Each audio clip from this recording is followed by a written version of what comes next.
کہ وہ کہتے وہ تھے جو کرتے نہیں تھے اور کرتے وہ تھے جس کا حکم نہیں. عید میلاد النبی کیا حضور کا حکم ہے؟ کیا اس کا کوئی ثبوت صحابہ سے ہے؟ کیا ہم صحابہ کے مقابلے میں حضور سے زیادہ محبت کرتے ہیں؟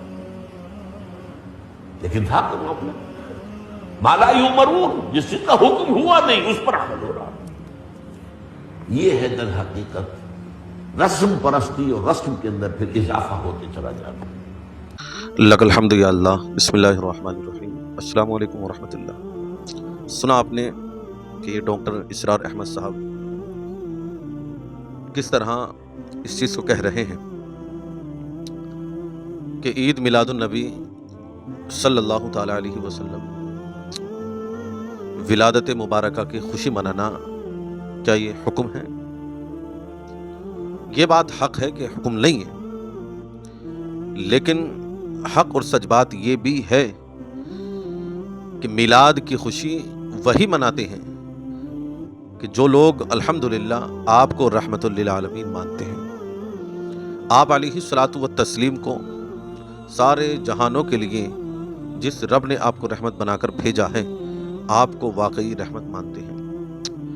اور رہا مسئلہ یہ کہ عید میلاد النبی کے موقع پر اس طرح کی بڑی کلفس سامنے آتی ہیں، بڑی تکلیف ہوتی ہے کہ یہ لوگ پڑھے لکھے ہونے کے بعد اس طریقے کی باتیں کرتے ہیں. اور آپ دیکھیے گا کہ میری ویڈیوز کے کمنٹ میں بھی جا کر لوگ الٹی سیدھی باتیں کرتے ہیں، لیکن میرے عزیز میں حق بات انشاءاللہ العزیز مرتے دم تک پہنچاتا رہوں گا. رہی بات اس چیز کی کہ عید میلاد النبی ایک رسم بن جانا، یہ ہونا، ایسا نہیں ہے ڈاکٹر صاحب. بات یہ ہے کہ ایمان کی علامت ہے آقا علیہ الصلاۃ والسلام کی ولادت کی خوشی منانا. جس کو حضور سے سچا پیار ہوتا ہے اسی کو خوشی ہوتی ہے، کیونکہ اللہ پاک نے قرآن کے اندر یہ بات ارشاد فرمائی کہ مومنو، میں نے تم پر احسان فرمایا کہ اپنا محبوب تمہیں دے دیا. لقد من اللہ علی المؤمنین اذ بعث فیہم رسولا. یہ قرآن کی آیت ہے. اللہ نے فرمایا مومنو، میں نے تم پر احسان فرمایا. اللہ نے بے شمار انعام دیے لیکن کسی پر بھی احسان کی بات کی ہی نہیں. لیکن جب رب العالمین نے محبوب صلی اللہ علیہ وسلم کی بات آئی تو فرما دیا کہ علی المؤمنین اذ بعث فیہم رسولا، کہ مومنو میں نے تم پر احسان فرمایا. تو یہاں پر مجھے ایک خوشی اور الحمدللہ جو ہوتی ہے کہ اللہ رب العزت نے ایمان والوں سے فرمایا، نہ کہ غیر ایمان والوں سے. اب اس احسان کا جو اللہ نے ہم پر فرمایا، اس احسان کا شکر اللہ کا ذکر کرتے ہوئے کرنا، یہ ایمان والوں کی پہچان ہے، نہ کہ بے ایمان والوں کی. یاد رکھیں اللہ رب العزت اپنے فضل پر مومنوں سے خوش ہونے کو فرماتا ہے کہ بفضل اللہ وبرحمتہ فبذلک فلیفرحوا، کہ جب تمہیں اللہ کا فضل ملے، اللہ کی رحمت ملے تو اس پر خوش ہو. یہ اللہ نے قرآن کے اندر فرمایا. تو آقا علیہ الصلاۃ والسلام الحمدللہ ہمارے لیے سب سے بڑی نعمت ہے، اور اللہ رب العزت کی عطا کردہ بھی سب سے بڑی نعمت ہے. اور الحمدللہ ہم دل و جان سے قبول کرتے مانتے ہیں کہ آقا ہمارے لیے سب سے بڑھ کر ہیں اور الحمدللہ سب سے مقبول ہیں. اور رہی بات یہ کہ اس طریقے سے قوم کے درمیان میں یہ باتیں کرنا، یہ میں بے وقوفی سمجھتا ہوں. کیوں؟ کیونکہ دیکھو، اگر آپ آقا علیہ الصلاۃ والسلام کی تعریف بیان نہیں کر سکتے یا حضور کی ولادت کی خوشی منانے کے لیے نہیں کہہ سکتے، یہ خوشی ایک مستحب عمل ہے کہ آپ کرو گے تو ثواب ہے، نہ کرو گے تو کوئی گناہ نہیں ہے. لیکن یہاں سے ہی یہ پتہ چل جاتا ہے کہ ہاں جو خوشی مناتے ہیں الحمدللہ ثم الحمدللہ وہ کون ہیں، جو نہیں مناتے وہ کون ہیں. اور یہ جو برساتی مینڈک نکل کر آ جاتے ہیں اس طریقے کی معاملے میں، اس طریقے کی عید میلاد النبی کے موقع پر، یہ بے وقوف قسم کے لوگ ہیں.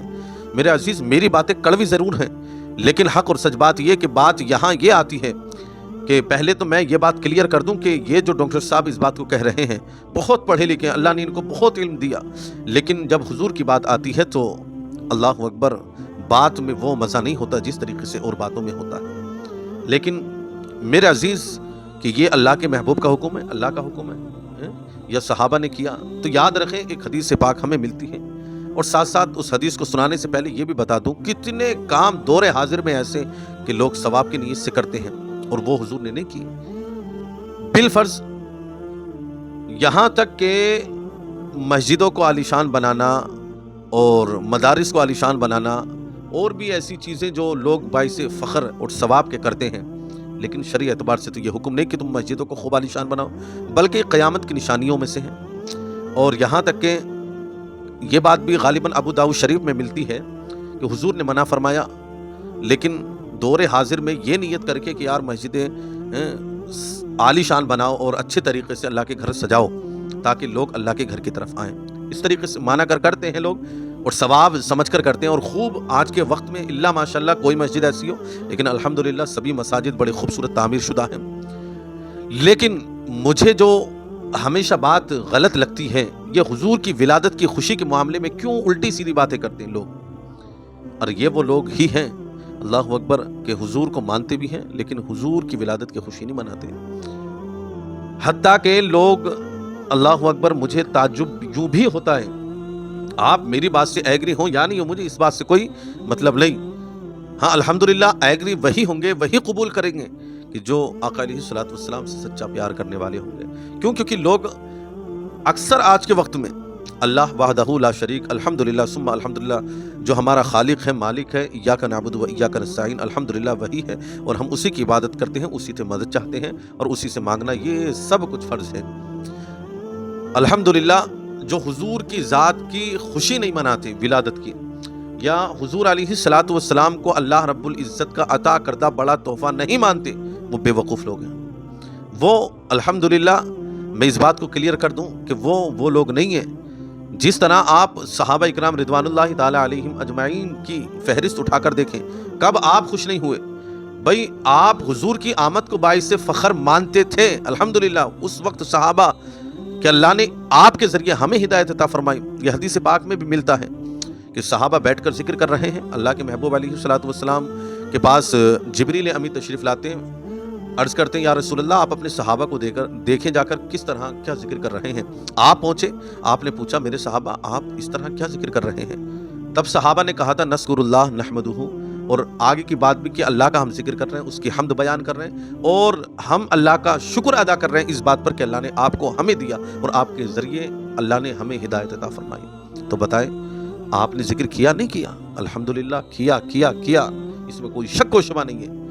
اللہ کا شکر ادا کرنا ہی یہ اللہ کی نعمت کا شکرانہ ہوتا ہے۔ لوگ اسے غلط طریقے سے، اللہ اکبر، میری باتیں اسکرین کے اعتبار سے باحوالہ نہیں ہو پاتی کیونکہ میرا خود کا کام یہ رہتا ہے، لیکن یہ جو باتیں میں پڑھ کر آپ کو بتا رہا ہوں یہ حوالے کے ساتھ بتا رہا ہوں۔ خوشی منانا الحمدللہ یہ مومن کی پہچان ہے، اور خوشی سے محروم ہونا یہ شیطان کی پہچان ہے۔ اور الحمدللہ رب کی رحمت، قرآن کی ایک آیت وما ارسلناک الا رحمتا للعالمین، محبوب ہم نے آپ کو سارے جہانوں کے لیے رحمت بنا کر بھیجا، عالمین کے سارے جہاں کے لیے آپ کو اللہ نے رحمت بنا کر بھیجا ہے۔ اب یہ نہیں تھا، اس کے اندر کسی کا بھی آپ ترجمہ اٹھا کر دیکھ لیجئے، ڈاکٹر اسرار صاحب کا بھی آپ اٹھا کر دیکھ لیجئے، اس میں یہ نہیں فرمایا مولا نے کہ تمہیں رحمت بنا کر بھیجا تھا، بلکہ قیامت تک کے لوگوں کے لیے یہ پیغام دے دیا کہ محبوب صلی اللہ علیہ وسلم سارے عالمین کے لیے رحمت ہیں۔ اب بتائیے رحمت پر آدمی غم مناتا ہے، خوش ہوتا ہے؟ الحمدللہ مومن کی شان ہے ہی یہ کہ وہ اللہ کی رحمت ملنے پر بہت خوش ہوتا ہے، اور الحمدللہ جب رب کی رحمت ملتی ہے مومن کی شان بھی ہے کہ وہ خوش ہو، اللہ کا شکر ادا کرے۔ میرے عزیز بتانے کا مقصد یہ کہ الحمدللہ آخر میں اتنا ہی کہہ دوں کیونکہ الحمدللہ ہم آقا سے دل سے سچا پیار کرتے ہیں، ہمارا تن من دھن سب کچھ اپنے آقا علیہ الصلوۃ والسلام پر قربان ہے۔ آخر میں یہی کہہ دوں کیونکہ عید میلاد النبی کا ماحول ہے، نثار تیری چہل پہل پر ہزاروں عیدیں ربیع الاول، سوائے ابلیس کے جہاں میں سبھی تو خوشیاں منا رہے ہیں۔ الحمدللہ آپ آقا علیہ الصلوۃ والسلام کو واقعی اللہ رب العزت کا عطا کردہ ایک انمول تحفہ نعمت مانتے ہیں، تو واقعی آپ اللہ کا شکر ادا کریں گے، اللہ کا ذکر کریں گے اس نعمت کے ملنے پر۔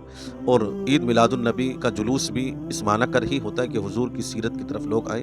جو لوگ غلط طریقے سے کام کرتے ہیں وہ غلط ہیں، شریعت کے اعتبار سے شریعت کی حد میں ہی رہ کر یہ کام جائز ہیں، اور شریعت کی حد اگر توڑے گا وہ پہلے بھی جائز نہیں اور اس دن بھی جائز نہیں ہے۔ بس الحمدللہ یاد رکھیں، حضور کی آمد کی خوشی منائیں، اور حضور کی آمد کی خوشی ایمان والوں کو ملی ہے اور ایمان والے مناتے ہیں۔ بہرحال اللہ کا شکر ادا کریں، مولا تو نے ہمیں اپنے محبوب کی امت میں پیدا فرمایا، اپنے محبوب کو ہمارے لیے رحمت بنا کر بھیجا، اس پر ہم اور آپ اللہ کا شکر ادا کریں۔ اور جن کو حضور کی ولادت، حضور کی آمد کی خوشی وہ منائیں گے، اور جن کو نہیں ہے، جن کو تکلیف ہوتی وہ نہیں منائیں گے۔ ہم اللہ رب العزت کی اس نعمت کا شکر ادا کرتے ہیں، الحمدللہ ثم الحمدللہ۔ اللہ تیرا لاکھ لاکھ شکر ہے کہ تو نے اپنے محبوب کو ہمیں الحمدللہ عطا فرمائے، اور ساتھ ساتھ یہ کہ ہم سب آقا علیہ الصلوۃ والسلام کی تعلیمات پر عمل کریں، برائیوں سے، گناہوں سے، ہر برائی سے بچیں، جس سے حضور نے منع کیا، جس سے حضور نے روکا، اس ہی کام کو کریں، اور الحمدللہ شریعت پر عمل کریں، نمازوں کی پابندی کریں، اچھا اخلاق اپنے اندر پیدا کرنے کی کوشش کریں۔ رب العالمین مجھے اور آپ کو الحمدللہ عمل کرنے کی توفیق عطا فرمائے۔ وآخر دعوانا ان الحمدللہ۔ السلام علیکم ورحمۃ اللہ وبرکاتہ۔